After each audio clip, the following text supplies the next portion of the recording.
The Holy Gospel according to Luke.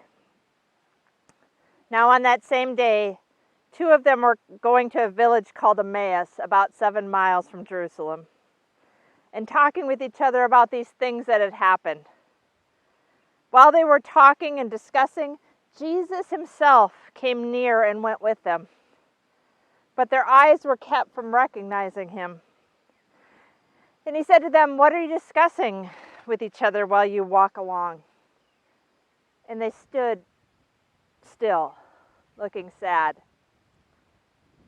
Then one of them, whose name was Cleopas, answered him, "Are you the only stranger in Jerusalem who does not know the things that have taken place there in these days?" He asked them, "What things?" They replied, "The things about Jesus of Nazareth, who was a prophet, mighty in deed and word before God and all the people, and how our chief priests and leaders handed him over to be condemned to death and crucified him. But we had hoped that he was the one to redeem Israel. Yes, and besides all this, it is now the 3rd day since these things took place.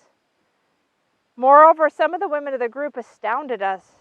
They were at the tomb early this morning, and when they did not find his body there, they came back and told us that they had indeed seen visions of angels who said that he was alive. Some of those who were with us went to the tomb and found it just as the women had said, but they did not see him." Then he said to them, "Oh, how foolish you are, and how slow of heart to believe all that the prophets have declared. Was it not necessary that the Messiah should suffer these things and then enter into his glory?" Then, beginning with Moses and all the prophets, he interpreted to them the things about himself in all the scriptures. As they came near to the village to which they were going, he walked ahead as if he were going on. But they urged him strongly, saying, "Stay with us, because it is almost evening and the day is nearly over." So he went in to stay with them. When he was at the table with them, he broke bread.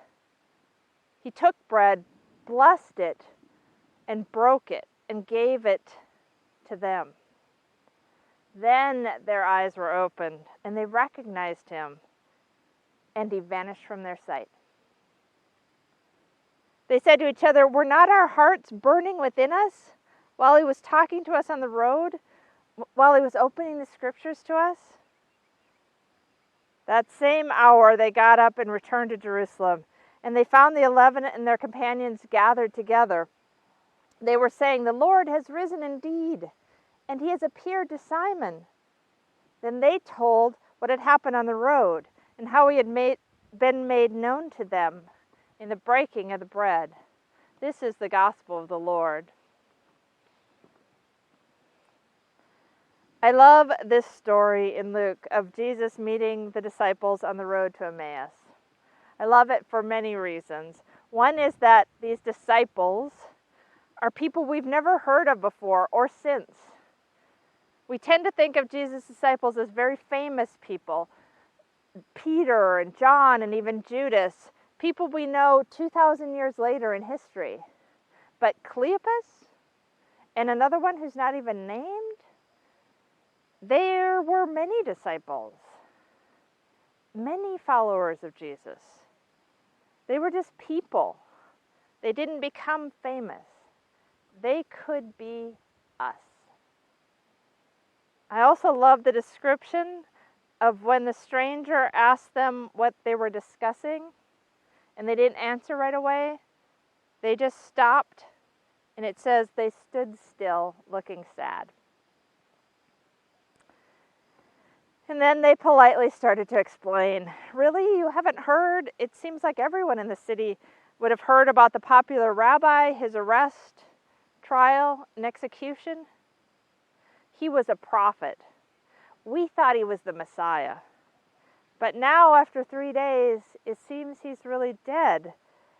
And then some women today said they went to the tomb and he wasn't there, and they saw a vision of angels." They were just lost, these disciples walking on the road, and sad. and confused and walking away from the chaos and the danger of the city, trying to figure out how to move forward and go on with life. And then the stranger says, "No, don't you see? The scriptures say this all had to happen." And he goes on to explain and give examples from all of their history. And they start to hope just a little. And they convince this stranger, who has broken through their fog of grief and worry and brought back hope, they convince him to stay and rest and join them for dinner. And when he breaks the bread and gives it to them, they see. They see the one who broke the bread for them just 3 nights ago, and said then that he would be with them in the breaking of the bread. And then he is gone. And they run back to Jerusalem to share the news. And now Peter too has seen Jesus. This Emmaus story is a story of grief. In truth, grief lasts much longer than a long walk or 3 days.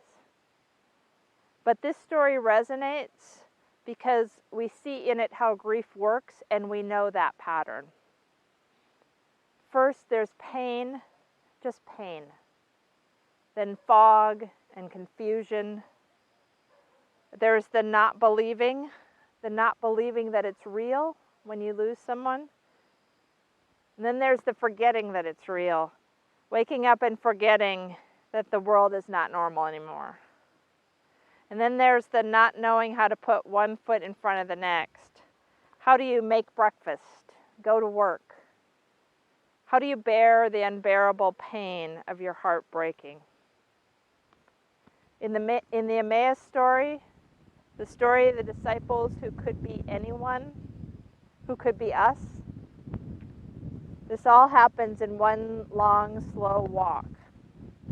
The pain, the fog, the confusion, the glimmer of hope, and then the recognition that the loved one is there still, with them in a new way. It happens quickly in this story because this is not just a story of hope, but the story of hope. Our faith story, the story on which we hang our trust in God as Christians. It is the story that Jesus came to tell, not in words, but in living and dying and living again. I am thinking this week of those who have lost loved ones in this time of social isolation in a pandemic. Those who have lost people not only to the virus, but also to the normal and earth-shattering events of deaths for all reasons. You who have lost loved ones have not had the chance to see them one last time. You have not had the chance to mourn with your family and friends and to really grieve. You have not had the chance to gather. I'm also thinking of those who have had the many smaller deaths in their lives that are a result of this biological disaster. Those who have lost businesses and jobs. Those who have lost health and precious time from not getting surgeries or treatments. Those who have lost relationships as things that were already tenuous or frayed come unraveled. Those who have lost vacations and graduations and special long-planned events.